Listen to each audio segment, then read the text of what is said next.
Texto 45 en el Srimad Bhagavatam, capítulo 18. Bienvenidos. Om Namo Bhagavate Vasudevaya. Om Namo Bhagavate Vasudevaya. Om Namo Bhagavate Vasudevaya.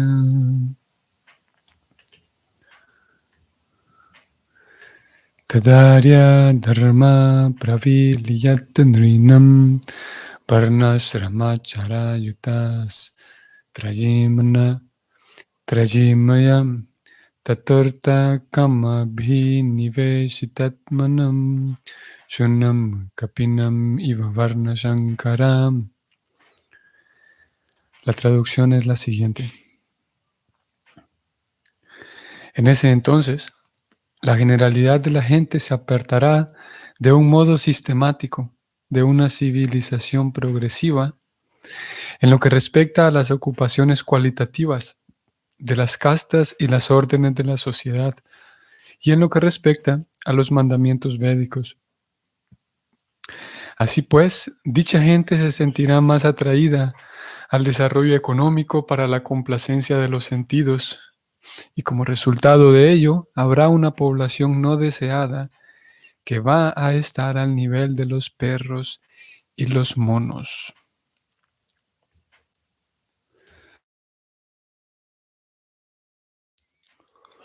Como dijimos, estamos volviendo a este verso, que fue el mismo que leímos ayer. Estas son palabras del papá de Sringi, relatándole a su hijo qué es lo que ocurre cuando, ya que su hijo, el niño, maldijo a que el rey muriera dentro de 7 días. Era un rey no solamente muy bueno, sino que era un devoto. Y entonces aquí el padre está planteándole al niño qué sucede cuando hay un desorden que inicia en la comunidad brahmínica como ellos y en la comunidad administrativa como lo era el rey. Y específicamente volvimos a este verso. Ayer hablamos de la población no deseada, de personas cuya compañía, cuyos actos no son deseables. Y hoy vamos a centrarnos en el tema de el estilo de vida perfecto que Prabhupada va a mencionar aquí en el significado. Vamos a leer. Aquí se predice que en ausencia de un régimen monárquico, la generalidad de la gente va a estar constituida por una población no deseada que será como los perros y los monos. Así como los monos están muy inclinados a la sexualidad y a los perros no les avergüenza la relación sexual. Asimismo, la generalidad de la población nacida de relaciones ilegítimas va a apartarse sistemáticamente de la senda védica, de los buenos modales y las ocupaciones cualitativas de las castas y órdenes de vida. El estilo de vida védico constituye la marcha progresiva de la civilización de los arios. Los arios son progresivos en la civilización védica. La civilización védica tiene como destino el ir de vuelta a Dios, de vuelta al hogar donde no hay nacimiento, ni muerte, ni vejez, ni enfermedades. Los Vedas le indican a todo el mundo que no permanezcan en la oscuridad del mundo material, sino que vayan hacia la luz del reino espiritual mucho más allá del cielo material. El sistema de castas cualitativo y las órdenes de vida están planeados de un modo científico por el Señor Supremo y sus representantes, los grandes rishis. El estilo de vida perfecto proporciona toda clase de instrucciones tanto en relación con las cosas materiales como las espirituales. El estilo de vida védico no le permite a ningún hombre ser como los monos y los perros. Esa civilización degradada de complacencia de los sentidos y desarrollo económico es el resultado de un gobierno sin Dios o sin rey, del pueblo, por el pueblo y para el pueblo. Luego la gente no debe quejarse de los pobres administradores que ellos mismos eligen. Aquí termina entonces el significado. Como yo decía ayer, llamó particularmente mi atención esto que es Prabhupada señaló aquí como el estilo de vida perfecto, ¿no? Porque, como yo decía ayer, si bien es verdad, vamos a ver varios versos hoy, si bien es verdad, Prabhupada habla aquí y allá de la importancia, señala la importancia de llevar una vida equilibrada, si bien es verdad, se busca se sigue una senda progresiva hacia la trascendencia. Prabhupada señala que el poder avanzar en la vida espiritual requiere de conocimiento material también, como aquí lo está diciendo. Sin embargo, en todos estos otros textos eh, no lo llama, así como lo hizo aquí, el estilo de vida perfecto. Así como una frase, como un concepto. Y entonces vamos a ir a varios versos. Tanto vamos a ver un par de ellos en la Gita, vamos a ver uno en el Bhagavatam. El verso del Bhagavatam es las palabras que Prabhupada utiliza ahí, la forma en la que él lo articula es muy, muy interesante, ustedes van a ver. Pero antes podemos decir algunas cosas, y es que la vida, vamos a ver, el programa, el esquema de la conciencia de Krishna, el esquema del Bhakti Yoga, así eh, como también apunta a que la persona pueda percibirse en la persona que es una persona feliz, que es una persona genuina y real, ¿no? Así como a lo mismo apuntan los esquemas de cualquier religión que sea genuina, que se espera que la persona que lleva una vida religiosa, que lleva una vida espiritual real, en teoría se espera que a esa persona se le perciba, que incluso aquellas personas, aquellos quienes no participan de la vida espiritual, quienes no cultivan su vida espiritual, quienes no se congregan en en ningún grupo religioso, que incluso ellos puedan percibir de que él o ella es alguien distinto. Se espera, ¿no? Porque en teoría, como digo, los papeles son esos, porque si alguien tiene una comunión con Dios y se supone que Dios es la fuente del amor, de entrada la persona se percibe diferente a ella misma. Hay toda una lista de diferentes razones por las cuales la persona debería eh, reflejar esa comunión con Dios, tiene que verse externamente. Y obviamente que eso es un resultado, obviamente que no es el objetivo no es que me miren, sino que como un resultado natural. Y hace algunos días también describíamos y hacíamos ver cómo algunos de ustedes quienes conocen el grupo de los 6 Goswamis, bastante importante en la línea de sucesión discipular. Ellos eran contemporáneos con Chaitanya Mahaprabhu. Estamos hablando entonces de mediados del 1500 en la India, en la India de oriental. Y esos 6 Goswamis eran Goswamis, y no solamente Goswamis, sino renunciantes bastante dedicados a la vida espiritual, ¿no? Y se habla mucho de la capacidad de renuncia de ellos. A veces se habla de esa cualidad de renuncia. Y curiosamente, como digo, ellos son como el gran ejemplo, digamos, a seguir para los renunciantes.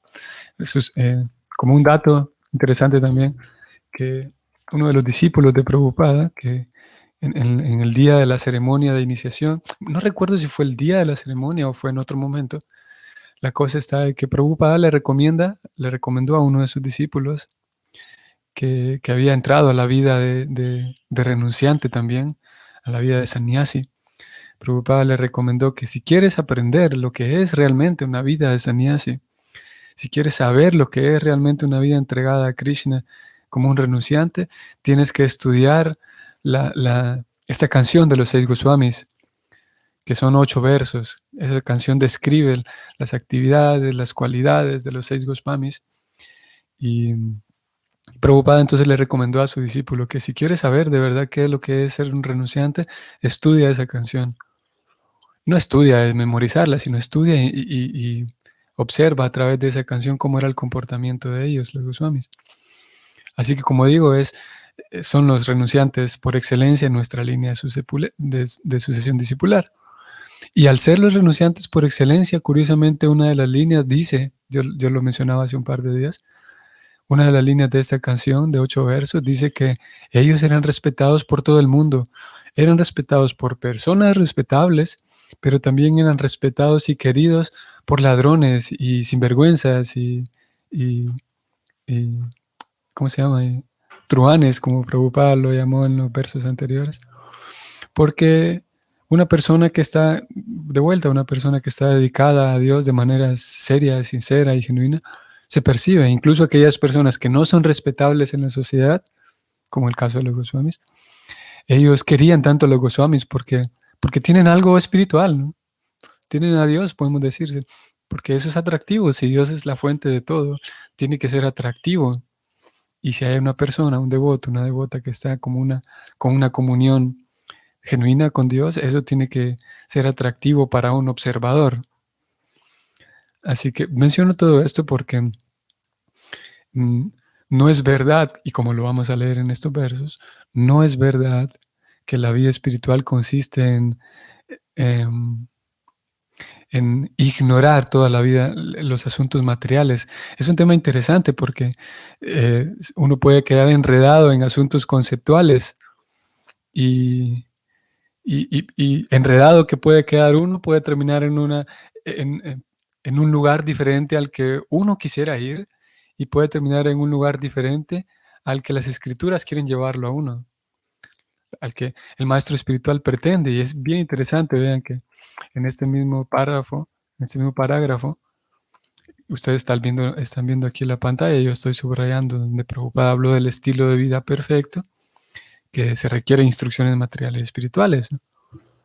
Y más arriba, vean cómo Prabhupada inició este parágrafo diciendo que el estilo de vida védico constituye la marcha progresiva de los arios, la marcha progresiva de la civilización de los arios. ¿Y los arios quiénes son? Los arios son progresivos en la civilización védica. Esa civilización, aquí está, tiene como destino el ir de vuelta a Dios. Eso es lo que se pretende. Esa civilización busca, a través de la cultura, a través del cultivo, a través del acompañamiento y la educación, que la persona, el alma, por fin regrese a casa. Ahora, sí, voy a bajar otro poco más. Aquí está. Ahora, lo interesante aquí es que, como digo, uno puede terminar enredado en asuntos conceptuales. No era esto, aquí arriba era. Porque por un lado se dice que la renuncia es algo bueno, ¿no?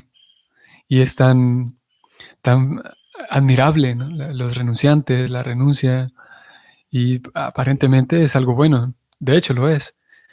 Pero entonces, ya que es algo bueno, ya que es algo necesario para la vida espiritual, entonces yo puedo cometer el error de comprender que debo ignorar y no importa si descuido mis asuntos materiales porque estoy siendo un renunciante, porque eso es necesario, ¿no? Porque cuántos renunciantes lo hacen y eso se les felicita y aparentemente, debido a esa renuncia es que son autoridades espirituales.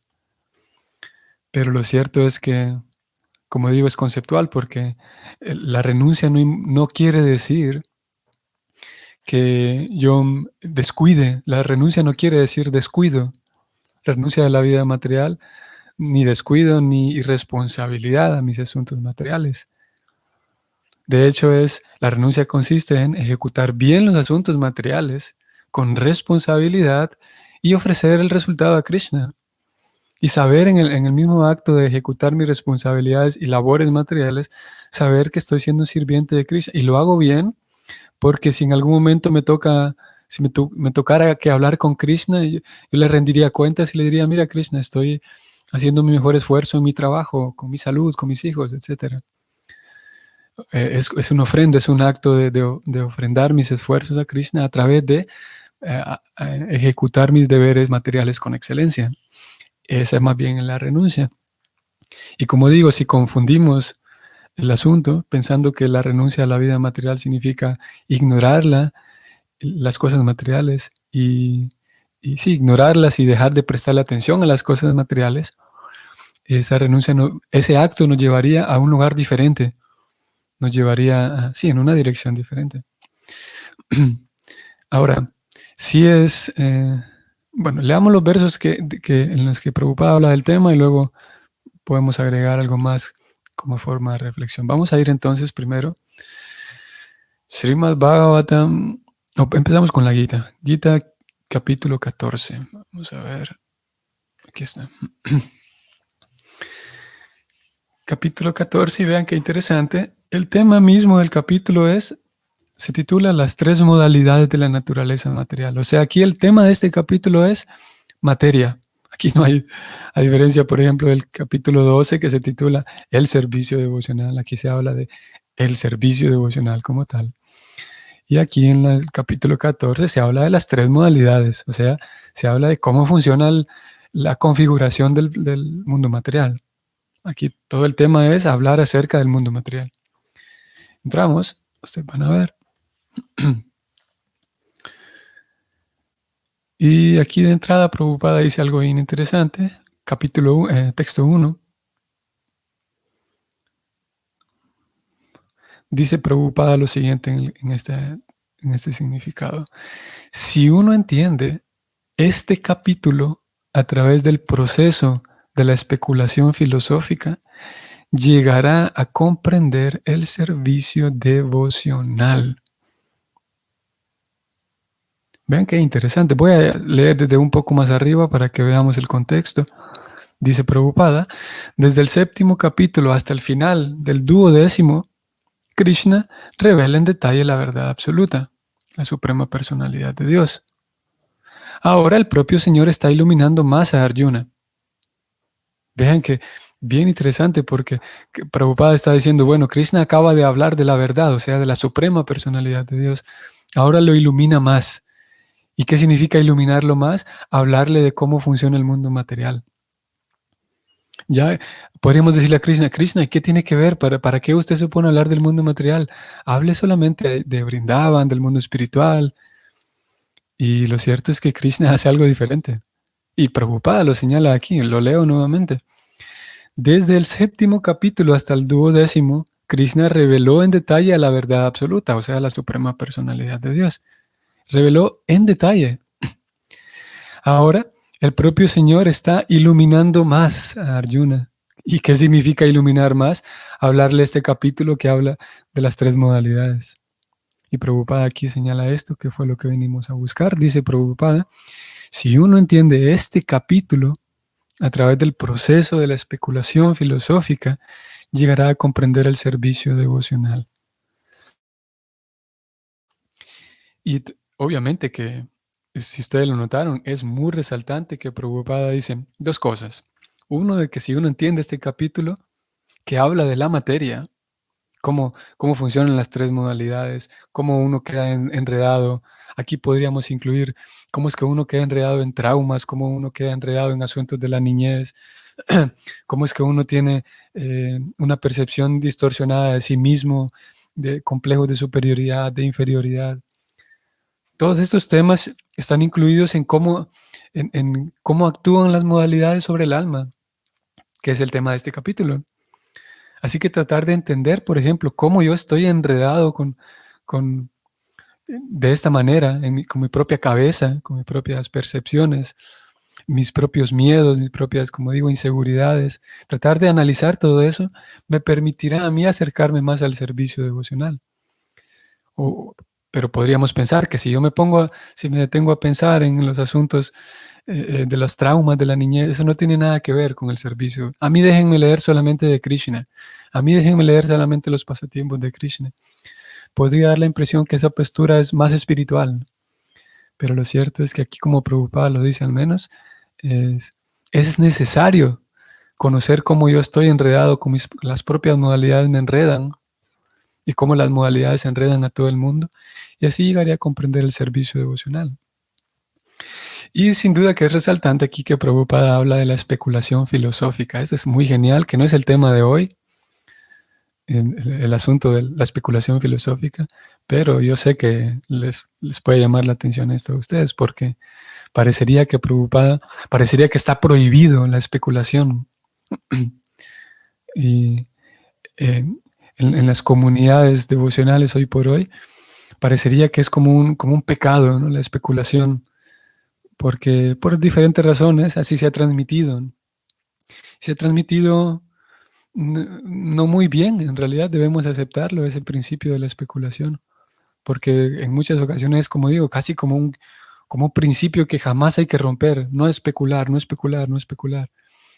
Pero lo cierto es que la especulación filosófica es no solamente permitida, sino necesaria, como lo decíamos hace unos días con la pregunta de Jesús Matilde, creo que era, que cuál es ese tema de que si estoy interpretando las palabras de Prabhupada o no, aquí incluimos la especulación filosófica, que no solamente es permitida, sino necesaria, que solamente eso voy a decir porque no es el tema de hoy. Hay otro tipo de especulación que sí puede llevarnos en una dirección problemática. Aquella especulación que uno inicia, la especulación inicia las conjeturas partiendo de que el hecho de que tal vez Prabhupada está equivocado, tal vez las escrituras no están bien escritas, tal vez las escrituras no son muy certeras, por lo tanto yo voy a ver si indago un poco más porque no me convence, porque pienso que, que hay algo equivocado en el planteamiento de las escrituras. Ahora, si yo parto mi especulación, parto desde un punto en el cual sé que lo que se dice es cierto, sé que lo que se dice está correcto, ahora voy a tratar de entender cómo es que eso funciona. Ahora voy a tratar de hacer una conjetura sobre esa afirmación que ya sé, tengo confianza en que es verdadera. Eso es, podemos decir, una de las diferencias entre la especulación filosófica, que me ayuda a comprender, y la especulación mental, en la que yo simplemente hago de lado las afirmaciones de las autoridades y yo mismo me pongo a hacer conjeturas yo solito. Bueno, eso lo dice entonces Prabhupada en el capítulo 14, texto 1. Voy a ir un poco más adelante, siempre en el capítulo 14, ahora texto 19, ustedes van a ver. Prabhupada comienza diciendo, uno puede trascender las actividades de las modalidades materiales si solo las entiende debidamente, aprendiéndolas con las almas idóneas. Vean qué interesante, si el asunto consiste en trascender la materia, Prabhupada aquí dice que para trascender las actividades materiales hay que comprender las actividades materiales. O sea, lo mismo que leímos en el Bhagavatam, que hay que tener información de los temas materiales. Prabhupada aquí podría haber dicho que si alguien quiere trascender las modalidades, tiene que ignorarlas y nunca hablar de ellas, nunca hablar de los asuntos materiales.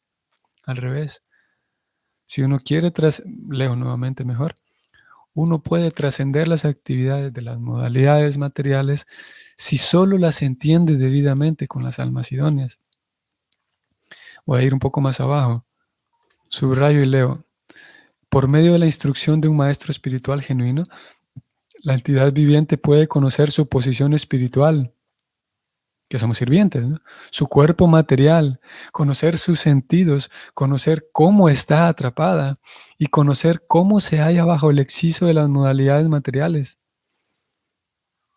Nuevamente aquí entonces Prabhupada va señalando que describe que la persona que tiene un maestro espiritual conoce su posición, pero también conoce cómo está enredada, qué cosas me enredan, como dijimos hace rato.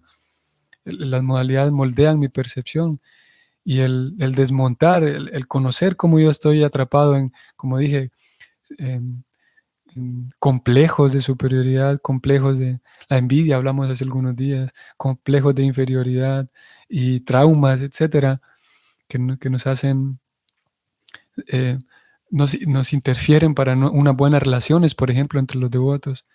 En ocasiones yo tengo cosas ahí pendientes que solucionar con la figura de autoridad, por ejemplo, con mi papá, con mi mamá. Y eso, debido a que no está solucionado eso, entonces eso lo traspolo para otras personas y a veces, en algunos casos, lo identifico, lo traigo conmigo cargando a los ambientes devocionales. Entonces, si mi relación, por ejemplo, con mi padre no está bien, va a ser muy, muy difícil que pueda tener una relación sana con el propio maestro espiritual, porque representa la figura de autoridad. En fin, estamos hablando nada más aquí un ejemplo de cómo el alma, voy a volver al texto, Prabhupada dice, cómo el alma está atrapada. No solamente como un asunto conceptual filosófico de que sí, yo estoy en la pasión, yo estoy en la ignorancia, pero si lo desglosamos un poco más, si hacemos un zoom un poco más profundo, ok, ¿cómo la ignorancia a mí me tiene atrapado? ¿Cómo la pasión? Y, y ahí tenemos respuestas todavía más aterrizadas. Vamos a ir entonces Bhagavad Gita capítulo 15, texto 1, capítulo titulado El Yoga de la Persona Suprema.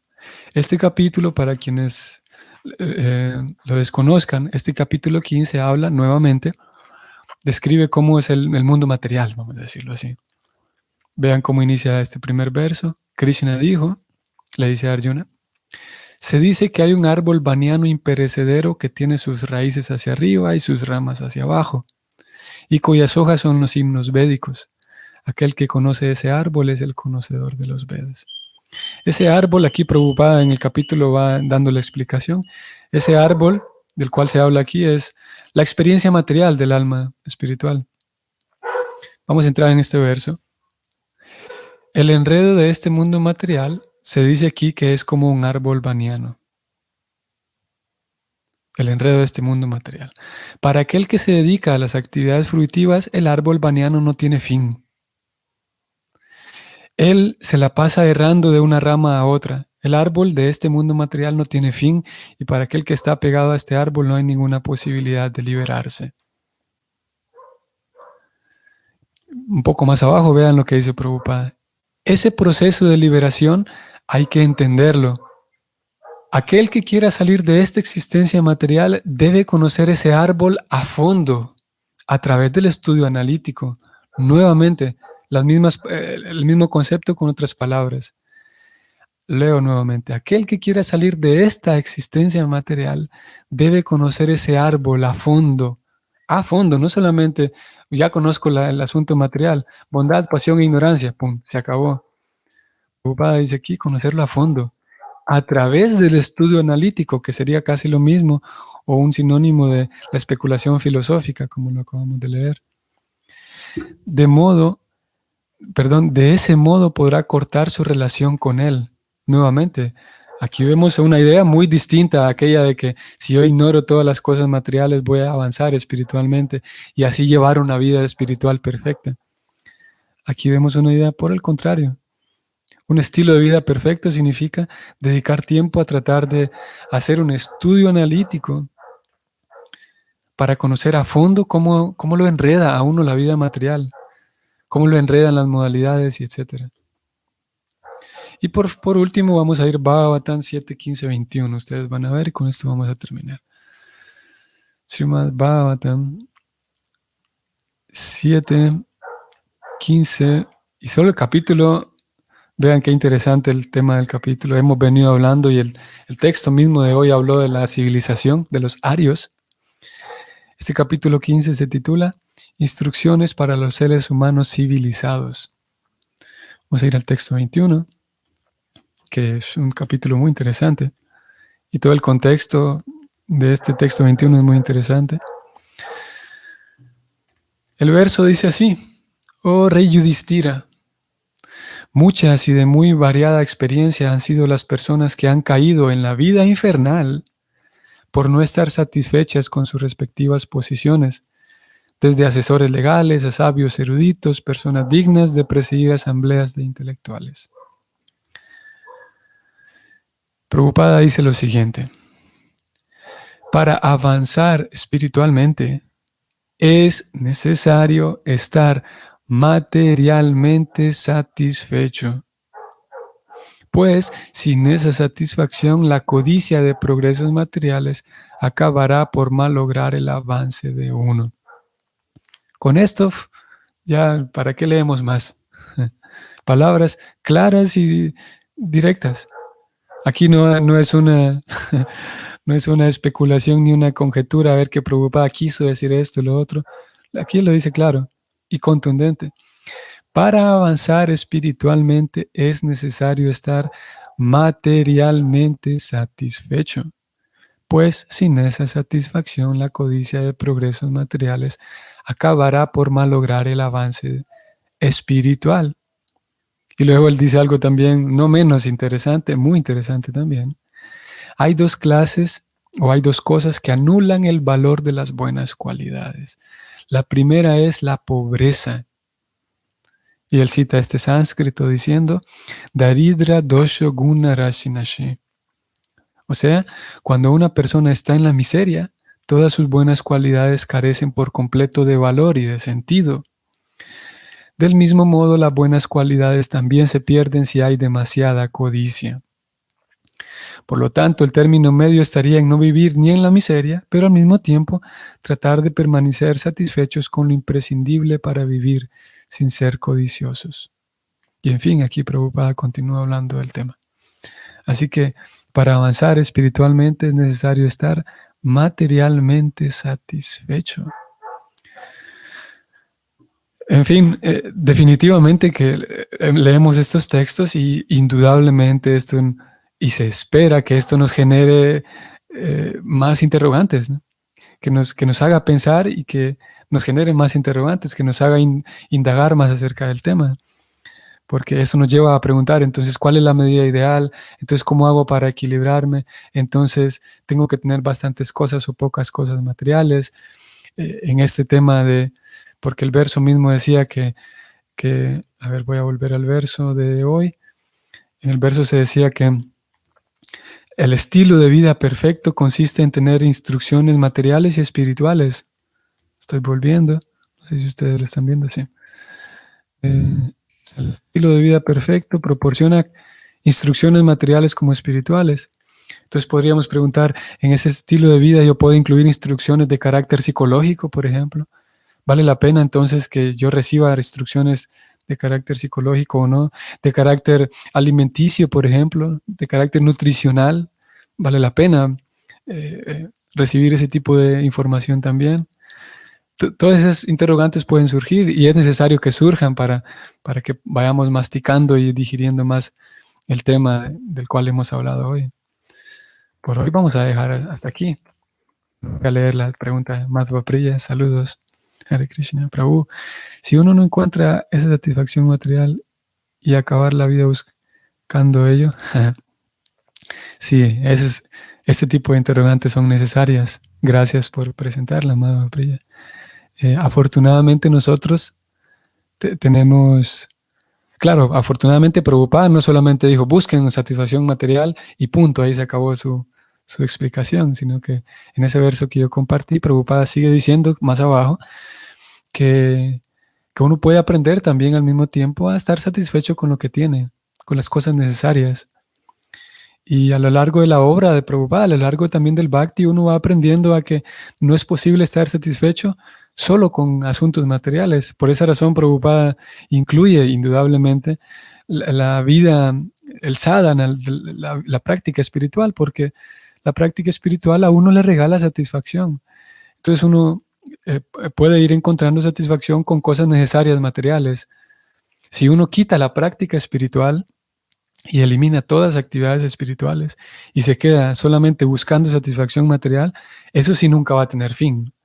Como usted dice aquí, Madhva Priya, uno se le acaba la vida tratando de llegar a la tal satisfacción, a la mentada satisfacción que nunca llegó. Eso pasará si uno elimina todas las cosas espirituales, el kirtan, la lectura, los devotos, el prasad, los festivales, como mañana viene un festival importante. Pero afortunadamente nosotros tenemos esa malla de protección, digamos, o no malla en el sentido filosófico, sino tenemos esa red de protección que es Krishna. Y qué bonito que así sean, porque nosotros sabemos, y usted, yo sé que usted lo sabe y los demás lo sabemos, que nosotros podemos encontrar pleno regocijo, plena satisfacción, sentándonos en una hora a cantar al kirtan. Y es un elemento espiritual magnífico que una persona materialista, así materialista crasa, no conoce esa herramienta.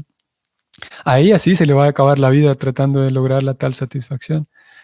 Pero nosotros tenemos esas otras herramientas que son las herramientas principales para conseguir satisfacción. Por lo tanto, vamos aprendiendo cada uno a su manera distinta o a su ritmo y a su equilibrio distinto. Algunos necesitarán más cosas materiales, algunos necesitarán más ayuda psicológica que otros, algunos necesitarán eh, más satisfacción social, por ejemplo, de salir y convivir con más personas. Algunos necesitarán, para estar satisfechos, necesitarán más tranquilidad, más soledad, por ejemplo, más estar solos. Cada quien tiene sus medidas distintas, pero lo cierto es que tenemos esas herramientas que es Krishna en realidad, y estamos seguros de que podemos pedirle a Krishna incluso de que me ayude a no caer en la trampa de que, ok, voy a buscar satisfacción material, Krishna, porque sé que es necesario para mi vida, pero ayúdame a no caer en la trampa de que se me acabe la vida y caiga en esa trampa de olvidarte a ti y olvidar las cosas espirituales, pensando que solo lo material me sirve. Y también está lo otro, como yo iniciaba diciendo que podemos considerar que olvidar todo lo material y dedicarme solamente a Krishna, de alguna manera ese plan, en algunas ocasiones lo ejecutamos, tratar de olvidar y negar todo lo material, pero tarde o temprano la persona se da cuenta de que no funciona así, no se puede, porque las cosas materiales, ya sea las necesidades físicas, las necesidades sociales, necesidades afectivas, necesidades económicas, todo eso está incluido en las necesidades sociales. Y tarde o temprano esas necesidades sociales van a tocar a nuestra puerta. Por mucho que yo cierre los ojos y trate de leer el Bhagavatam solamente y de absorberme solamente en Krishna, esas necesidades sociales van a tocar ahí mi puerta. Es por esa razón, aquella sociedad védica que Prabhupada tanto habla, ya ha venido hablando estos días, en aquella sociedad védica recibían, por ejemplo, la orden de sannyas solamente personas maduras, personas que realmente ahora podrían decir, sí, ya no quiero hablar con nadie, porque sus necesidades sociales de andar con otros, de bromear, de salir a caminar, ya la persona no necesita eso porque ya maduró, ya realmente su persona no lo necesita. Ahora, si yo tengo 20 años y trato de tomar la vida de sannyas, más adelante me voy a dar cuenta de que tengo necesidades sociales, de hablar con otros, de andar con otros, necesidades afectivas también. Pero ya cuando el cerebro ha madurado y la persona ha vivido tantas cosas, de manera natural ya sus necesidades sociales están cubiertas. Ya no necesita tanta que otros me validen, demostrar que soy importante para otros, como generalmente puede ocurrir en las etapas más jóvenes de la vida, ¿no? Y es por esa razón, como digo, que hoy por hoy, incluso dentro de ISKCON, se da sannyas, esa orden de renunciante, de sannyasi, a quienes tienen una vida más madura, ¿no? Porque esas necesidades están allí, no se pueden ignorar, sí, pero tarde o temprano tocan la puerta y hay que atenderlas. Jesús Matilde, saludos. ¿Qué significa estar materialmente satisfecha? Satisfacer necesidades básicas. Muchas veces se pasa la vida y no se llega a ese punto, sobre todo en países pobres. Sí. Entonces, ¿cuándo dedicarse a la vida espiritual? Sí, gracias por su pregunta y considero necesaria también ese tipo de preguntas, ponerlas específicamente sobre la mesa para que todos nos beneficiemos del análisis que pueda surgir de estas respuestas, ¿no? Yo no quiero pretender decir que sé muy bien cómo es el esquema de cada quien. Lo que estoy tratando de hacer aquí es analizar también, compartir mis reflexiones en relación a este punto, a estos puntos. Y este tipo de preguntas, como Madhava Priya, su pregunta también, y Jesús Matilde, y otros que tengan interrogantes en relación a este tema, vale la pena planteárselas a diferentes devotos para ir generando también yo mismo un criterio, para ir generando también mi propia opinión en cuanto a esto, o si hay, sí, ver lo que me funciona mejor. Eh, Parto de esto último, Jesús Matilde. ¿Cuándo dedicarse a la vida espiritual? La respuesta es ya. La respuesta es que no quiere decir que voy a engavetar y voy a poner en un cajón mi vida espiritual para ponerme a satisfacer mis necesidades materiales, sino es simultáneamente, como Prabhupada decía en el verso, que él decía que el estilo de vida perfecto es ambas cosas, instrucciones materiales, instrucciones espirituales. No querría decir de que voy a tener que olvidar mi vida espiritual para satisfacer mis necesidades básicas o mis necesidades. Y por otro lado, toca a cada quien sentarse y determinar en qué medida yo estoy interpretando. Esto tiene tantas aristas porque no es lo mismo una necesidad que un deseo, ¿no?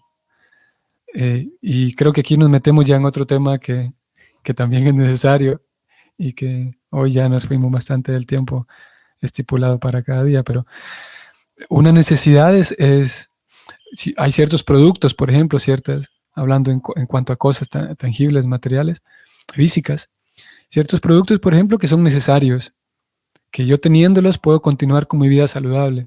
Y hay otras cosas que simplemente son deseos, y es importante conocer ambas cosas. Conocer un deseo no es lo mismo que una necesidad. Yo podría interpretar en un asunto conceptual nuevamente que entonces para estar satisfecho voy a tener que conseguir todos mis deseos, voy a tener que satisfacerlos. Y lo cierto es que ahí también hay una pequeña trampa. Por esa razón se requiere madurez para que yo realmente me siente con ese acto de introspección y de sinceridad a determinar qué son cosas necesarias realmente. Porque si yo entonces, después, a partir de esta reflexión que hemos tenido hoy, digo, bueno, voy a comenzar a satisfacer mis necesidades y caigo en el error de tratar de satisfacer mis propios o mis deseos, eh, eh, posiblemente termine también en una dirección distinta, en un punto distinto. Porque al mismo tiempo, la vida devocional, el Bhakti Yoga nos enseña y nos va guiando en cuanto a qué es una vida simple, ¿no? ¿Qué es la simpleza en aprender a satisfacer mis necesidades de tal manera que esté satisfecho y con esa cantidad de simpleza, con una cierta simpleza, y al mismo tiempo reconocer, como digo, esos deseos, que los deseos pueden tolerarse, ¿no? Los deseos, y en algunas ocasiones también se puede ser un poco tolerante con ellos, pero sí, si tratamos de satisfacer nuestros deseos en estos países pobres, como usted dice, Jesús Matilde, vamos, es una cosa sin esperanza. Satisfacer todos mis deseos en estos países es imposible, pero satisfacer mis necesidades, ahí hay un poquito más calza más esa ecuación, ¿no? Países pobres, satisfacer mis necesidades, todavía se puede. Porque, eh, pienso que nos vamos a detener aquí. Entonces, amigos y Vaishnavas y Prabhus, que tengan un bonito día. Estamos hoy en miércoles y si el Señor lo permite, nos vemos mañana. Hare Krishna.